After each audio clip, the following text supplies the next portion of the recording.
नमस्कार, HNN news देख रहे हैं आप और मैं हूं आपके साथ सीमा चौधरी। खबरों की ओर करेंगे रुख, लेकिन इससे पहले सीधे आपको लिए चलते हैं लखनऊ, जहां विश्व दिव्यांग दिवस पर सीएम योगी आदित्यनाथ सम्मान समारोह में शामिल। स्थलों को बैरियर फ्री बनाया जा रहा है। हमने हर एक स्तर पर इस कार्य को आगे बढ़ाया कि शिक्षा व्यवस्था को सुलभ विद्यालयों में बदलने का अभियान चल रहा है। ब्रेल लिपि, साइलेंस लैंग्वेज, रैंप, छात्रवृत्ति, सहायक उपकरण, निःशुल्क परीक्षण और उनके कौशल विकास के साथ साथ रोजगार और उद्यमिता और सरकारी नौकरियों में भी उन्हें अवसर उपलब्ध हो सके, इसके लिए राज्याधीन सेवाओं में दिव्यांगजन को 4% का आरक्षण की व्यवस्था की गई है और राज्य के अधीन शिक्षण संस्थानों में दिव्यांगजनों के लिए 5% आरक्षण की व्यवस्था प्रदेश में लागू की गई है। भारत सरकार के जो विशिष्ट दिव्यांगता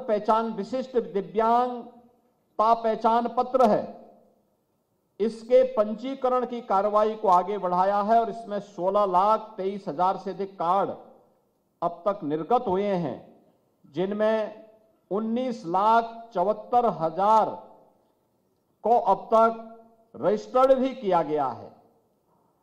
दिव्यांगजनों के साथ साथ कुष्ठावस्था पेंशन की राशि को भी 2,500 से बढ़ा के 3,000 रुपया किया गया है और कृत्रिम अंग और सहायक उपकरण के लिए अनुदान राशि 10,000 से बढ़ा के 15,000, स्मार्टफोन, टैबलेट, डीजे प्लेयर जैसे आधुनिक सहायक सामग्री के लिए भी हम लोगों ने धनराशि उपलब्ध करवाया है।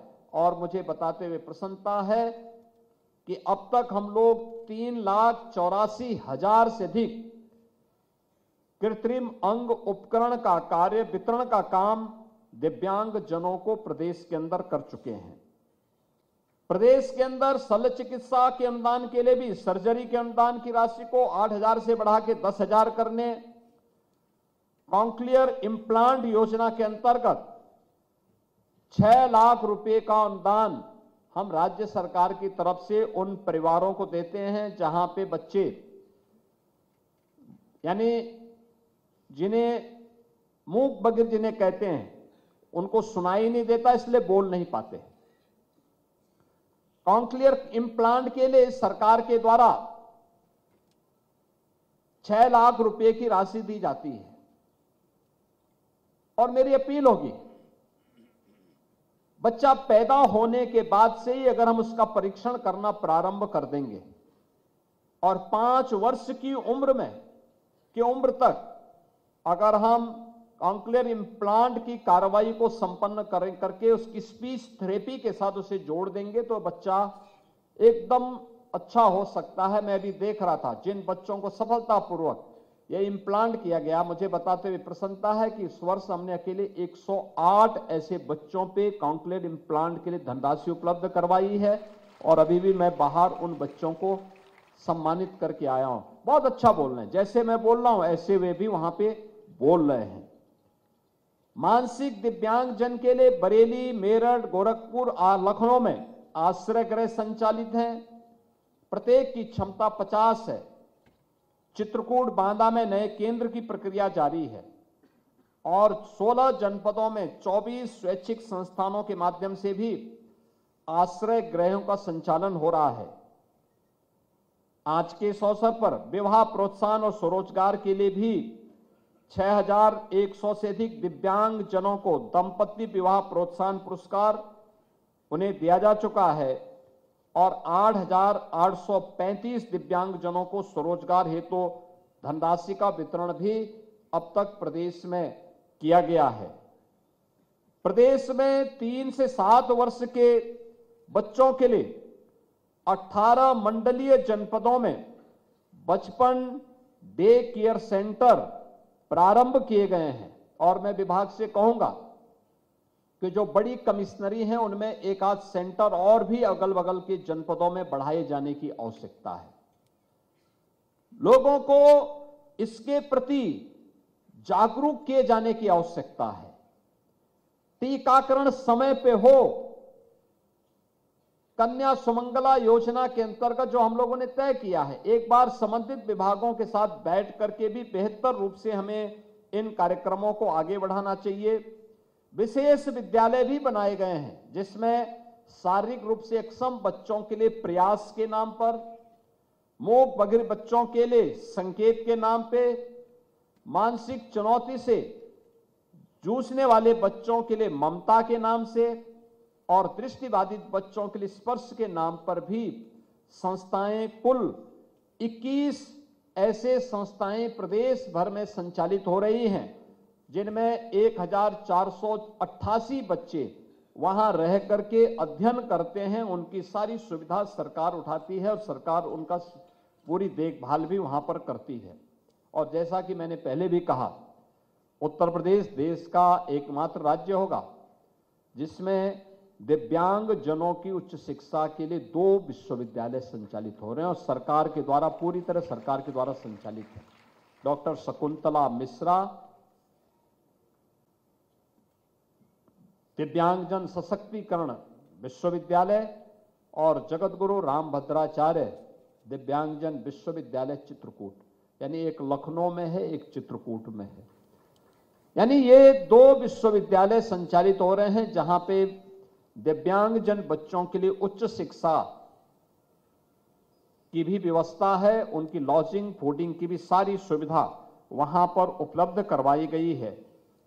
आज इस अवसर पर मुझे एक और जहां दिव्यांग जनों के साथ संवाद बनाने, उनकी सामर्थ्य और उनकी प्रतिभा को सम्मानित करने का अवसर प्राप्त हुआ है, वहीं दूसरी ओर अनुसूचित जाति, जनजाति और पिछड़ा वर्ग के छात्रों के लिए छात्रवृत्ति में मिलने होने वाली कठिनाई को ध्यान में रख करके सरकार ने तय किया कि इन बच्चों को समय पे छात्रवृत्ति मिलनी चाहिए।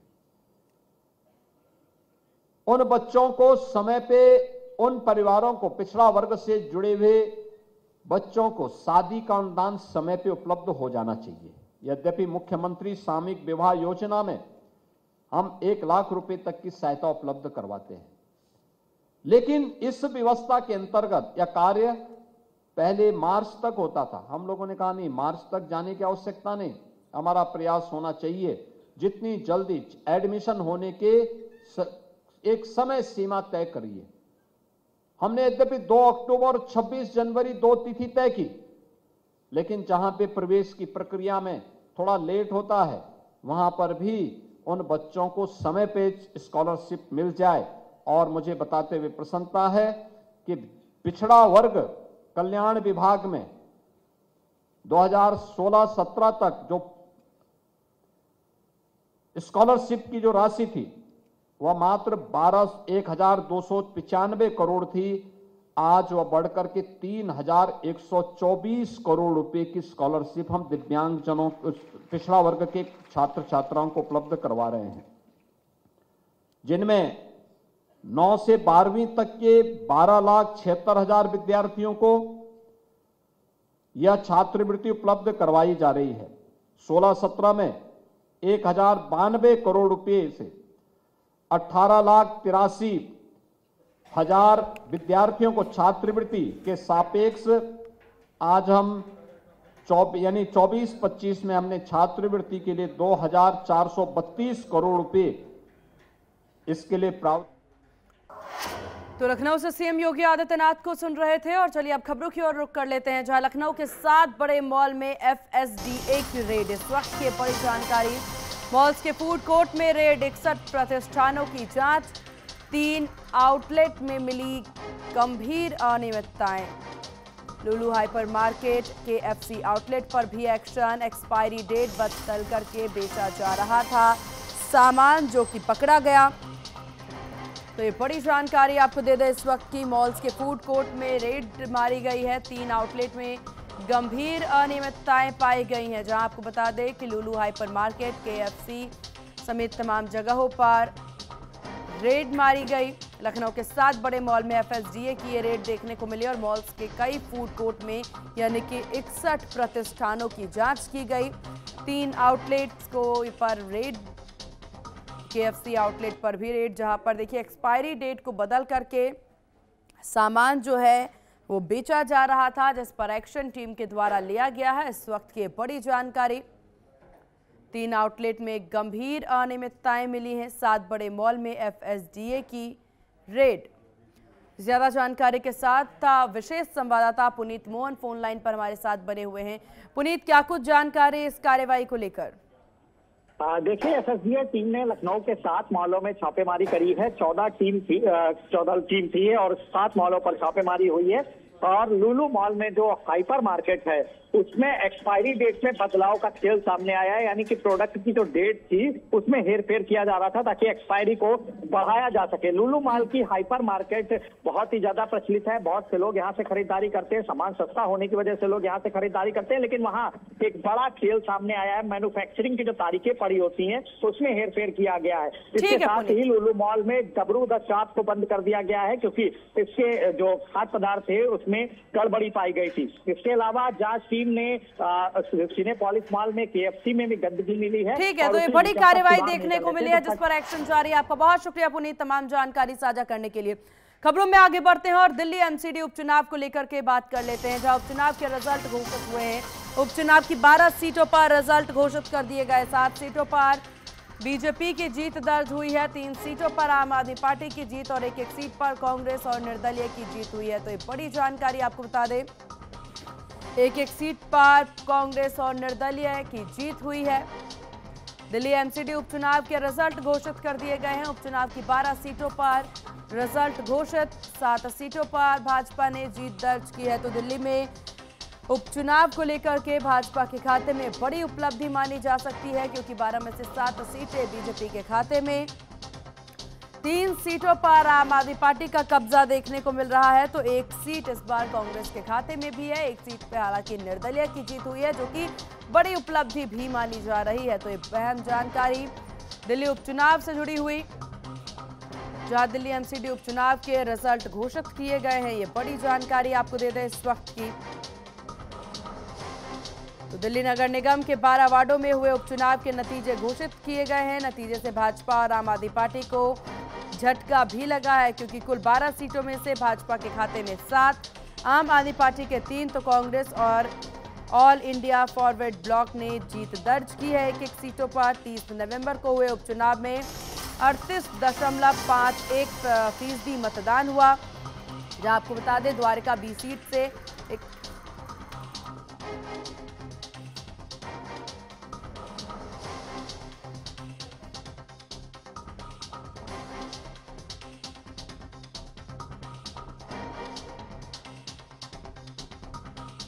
सीट से 9100 मतों से भाजपा प्रत्याशी मनीषा सहरावत की जीत। शालीमार बाग से भाजपा प्रत्याशी अनीता जैन 10,101 वोटों से जीत। दियाऊ सीट से भाजपा प्रत्याशी रेखा रानी की जीत हुई है। तो ग्रेटर कैलाश वार्ड से 173 से भाजपा प्रत्याशी अंजुमन मंडल ने जीत दर्ज की है।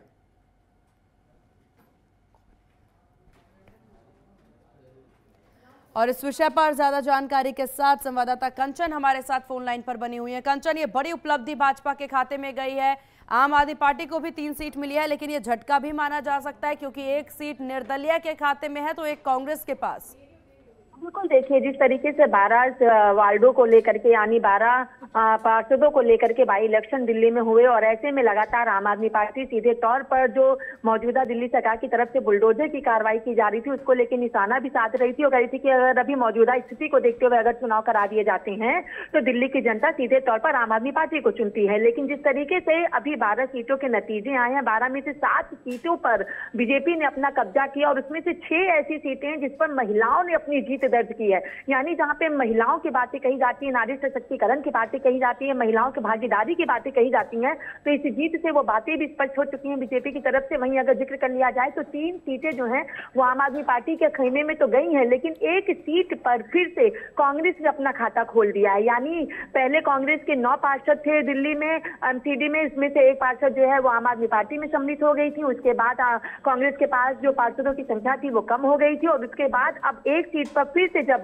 जीत दर्ज कर ली गई है तो जाहिर सी बात है कि अब फिर से कांग्रेस के पास वो तमाम सीटें वापस आ चुकी जो उनकी थी, लेकिन 12 में से 7 सीटों पर बीजेपी की जीत साफ तौर पर यह दर्शा रही है कि बीजेपी की जो रणनीति है, बीजेपी की जो नीतियां हैं, उससे लोग प्रभावित हैं। और शायद यही वजह है कि जो बातें लगातार कही जा रही थी कि अब की बार चुनाव होंगे तो तस्वीरें स्पष्ट हो जाएंगी, तो तस्वीरें जरूर स्पष्ट हो चुकी हैं, लेकिन बाई इलेक्शन में बीजेपी ने फिर से अपनी जीत को बुना पाया है और क्या कुछ जनता के मन में है उस बात को भी साफ तौर पर दर्शा दिया गया है। बिल्कुल, हालांकि कंचन, अगर ये जो एक एक सीट की बात कर ली जाए, कांग्रेस और निर्दलीय की जो जीत हुई है, इन सीटों के समीकरणों पर अगर हम जिक्र करें, किस तरह का समीकरण रहा है, किस हिसाब से और क्या बड़े दावे और वादों पर जनता ने यहाँ पर भरोसा जताया है?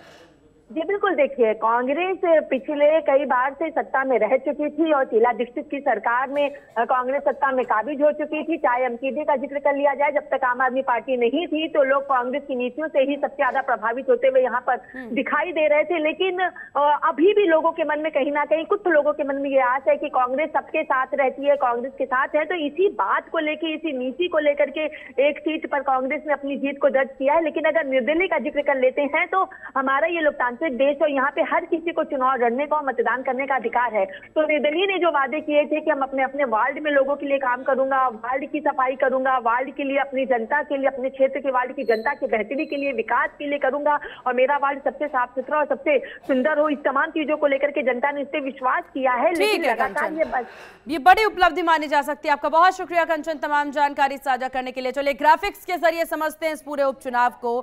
तो एमसीडी उपचुनाव की 12 सीटों पर रिजल्ट घोषित कर दिया गया है। तो 12 सीटों पर देखिए रिजल्ट घोषित कर दिया गया है। एमसीडी उपचुनाव की 12 सीटों पर रिजल्ट घोषित हो गया है। तो दिल्ली एमसीडी उपचुनाव से जुड़ी हुई ये तमाम जानकारी हम आपसे ग्राफिक्स के जरिए साझा कर रहे हैं, जहां उपचुनाव में किस तरह का रिजल्ट रहा, किस हिसाब से यहाँ पर जो है समीकरण बैठता नजर आया, उसको लेकर के एक एक करके ग्राफिक्स के जरिए समझते हैं।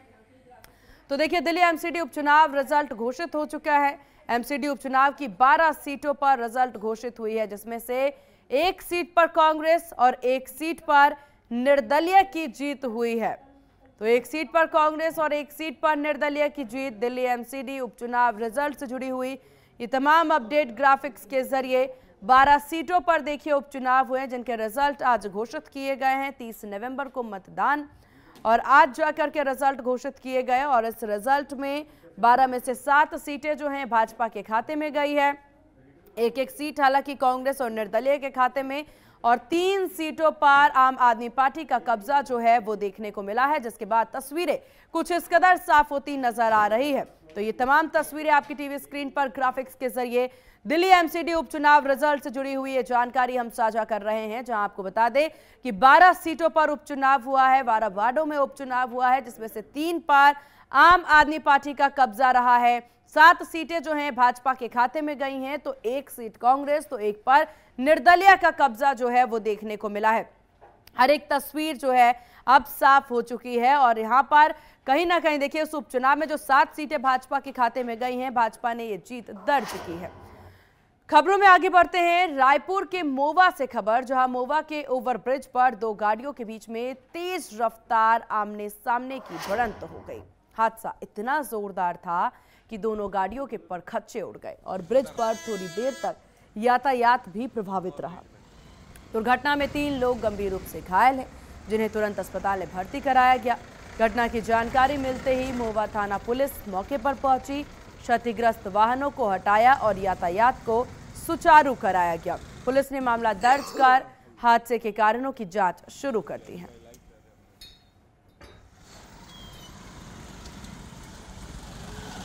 तो भयावह तस्वीरें भी निकलकर सामने आ रही, जहां देखिए मोवा ओवरब्रिज पर 2 कारों की ये जोरदार भिड़ंत हुई है। आमने सामने की भिड़ंत देखने को मिल सकती है, जिसके बाद गाड़ियों के परखच्चे पूरी तरह से उड़ते नजर आए। चलिए अब खबरों की ओर रुख कर लेते हैं आगे, जहां डीआईजी और एसएसपी के निर्देशन पर जिले में बाहरी राज्यों से धान की अवैध आवाजाही रोकने के लिए पुलिस सतर्क अभियान चला रही है। चौकी प्रभारी ने 2 पिकअप वाहन को अवैध रूप से धान लोड पर बिना टोकन ले जाते पकड़ा। दोनों वाहनों को कब्जे में लेकर के आगे की कार्रवाई के लिए एसडीएम भैयाथान को सौंप दिया गया है। और इन्हीं खबरों के साथ इस बुलेटिन में बस इतना ही। बने रहिए एचएनएन न्यूज के साथ। नमस्कार।